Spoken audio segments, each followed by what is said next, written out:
Hello, business and accounting students. I want to talk about this week discussions regarding cash flow statements and cash flows. As some students have posted some interesting, ideas and posted some very informative, postings regarding cash flows in businesses and why cash flows are so important. Each one of them had some good points. Suppose one student indicated that financial indicators can signal potential failures is not these constant losses, declining sales, and one of the financial indicators is cash flow statements. You are all familiar with cash flows in your daily life because you have some income, you have some expenses, and I have heard, many people, and you have heard the term that they say this person, or many of you might be living paycheck to paycheck. You have heard this term. Therefore, one of your goals should be what can I do in terms of finances, not to live paycheck by paycheck to paycheck, which means that you have to have enough money, not to wait for the next paycheck to come in. It's the people who are great in finance, they even they lose their jobs, they have money, enough money to survive for many weeks, many months, and usually in finances they say that for personal finance they say that you have to have enough money to survive for 6 months if you lose your job. And think about yourself, that is that going to happen to you or not? And of course, if you are a great financial person, you will have as much money. Of course, many of you just started working or have been working for a few years and having a solid financial plan behind you is a kind of challenge. But the people who are familiar with finance always find ways to save some money, even if it is a little. It's a matter of habit as opposed to a matter of how much income you are going to have. And also regarding financial literacy, reduces, this is posted by another student, reduces business risks. And let me tell you that the people who take a lot of risks run into some problems that they end up taking more risks. Let me it's just like more like a gambling. When gamblers feel that they are losing money, they try to take a bigger, they take a bigger, think about it as going to Las Vegas. The people who lose a lot of money, suddenly they get one big check, and suddenly they try to bet big to recover, and they lose that as well. Therefore, the people who are financially educated, what they do is, in terms of risk, they make sure that they have enough backup money and cash reserve. What happens is that these people do not need to take a risk, that because they feel. Of course, I am not saying that taking a risk is bad. It has to be a calculated risk. Unnecessary risks can cause significant problem for the businesses.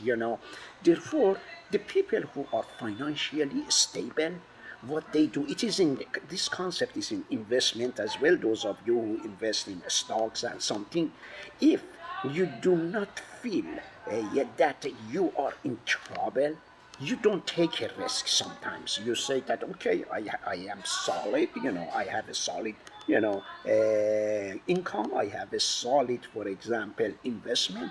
Why should I take unnecessary risks? Therefore, You, of course, you put some part of your investment in some high return that might carry some risks, but by keeping some in the safe side, it helps you to protect that area of investment that is risky. For entrepreneurs, the same concept. You always want to have something that if something goes wrong, you know that you are covered. Therefore, if you have that solid foundation, then you can go and use a portion of investment, a portion of your strategy, put it, that's okay, you can put it in some calculated risk. And for that reason, that risk suddenly might give you significant reward. You know why you were able to do that? Because you know that you had enough cash flow. You know that your cash flow was enough to cover the cost of your employees, let's say for the next few months. That's why it created an opportunity for you to go and take some risks. And some people who do not have that cash flow either go and take significant risk, or they don't take any risks at all. Not taking any risks also can can sometimes be a kind of disadvantage to some entrepreneurs, because entrepreneurs sometimes rely on risk, but calculated risk. Therefore, it's always good to have, you have heard of keep some money for rainy days. Therefore, many students rightfully are saying that, they suppose here another student say actually having cash in hand when bills are due. That's a very important concept, because you might have, many of you, there is a concept they say, I heard that, I think they call it rich in house, short in cash. There are people, that have a house which is $1 million, $2 million, but they don't have enough money to pay their taxes for those houses, or they don't have enough money to, pay for some part of mortgages. Therefore, these people are considered as rich in house, but short in cash. There's an expression, about it. Therefore, for businesses, you don't want to be rich in business, short in cash, which some students rightfully said that if you have an employee, you have excellent employees, if you cannot pay their paychecks when it is due, when you have to pay, these employees are going to leave your organization. Therefore, no matter how successful business you have, therefore the concept of cash flow is very important. In fact, I had a professor who was a kind of, financier and, was involved in mortgages. And he was one time telling me that over the weekend, he used to get a lot of calls from his clients.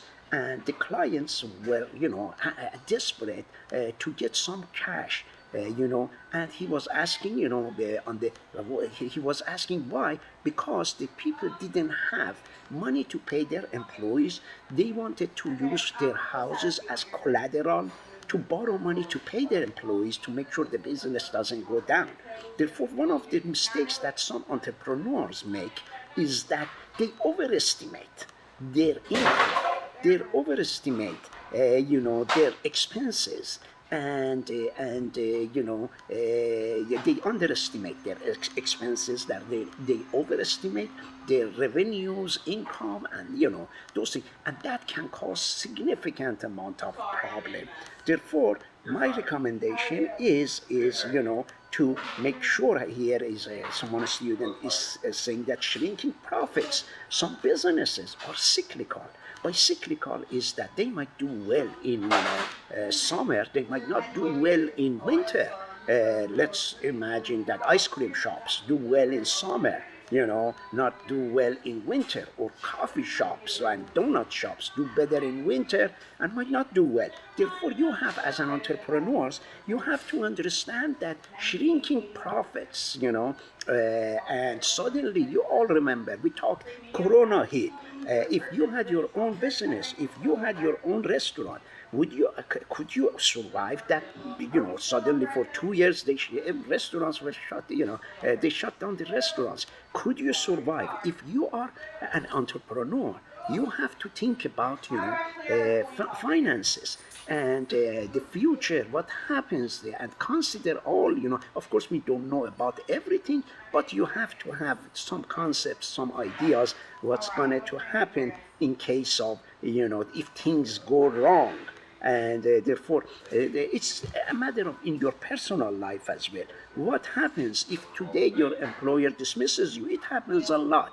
Are you going to end up in the street? One of the problems I see students regularly run into is that they have 401k. As soon as they lose their jobs, they go and they sell their 401k. They pay a lot of penalty because they are under 59 and a half. They pay taxes, and suddenly the 401k that is supposed to be for their retirement, right? It disappears. Suddenly they lose 40% or 30% of that. And the same money, if it stayed there, if you had $5,000, if you had not touched it until you became, 59 or 62 or 67, that 5,000 could become $80,000. But the student, because suddenly couldn't calculate that, he or she could lose his job or her job, goes and sells that $80,000 when at the moment is 5,000. They get about $3,000 and they waste it and spend some for the rent or some for the car mortgage, car payments. One of the biggest mistakes people I see in this area that the students make is that they end up buying expensive cars, a huge truck for $50,000. It's a mistake, therefore, if I have been buying, Japanese cars, used ones, not, something around 20,000 miles on it, and I have been, saving significantly on that. I put 250,000 miles on it, and then I sell it, and therefore, it's very important for entrepreneurs to be, financially literate. If I were you, I usually, go to ChatGPT, ask ChatGPT, give me some advice regarding finances. Talk to ChatGPT about your financial situations, about the problems you have, about the projects you have in mind, and ask ChatGPT for an advice. Talk about taxes. And even if you are an entrepreneur, you want to start your business, go and ask ChatGPT, I want to start these businesses. What are the problems you see? What are the, of course, not everything is accurate, ChatGPT tells you, but it is an excellent source of getting information. I will send you more videos regarding other opportunities for students.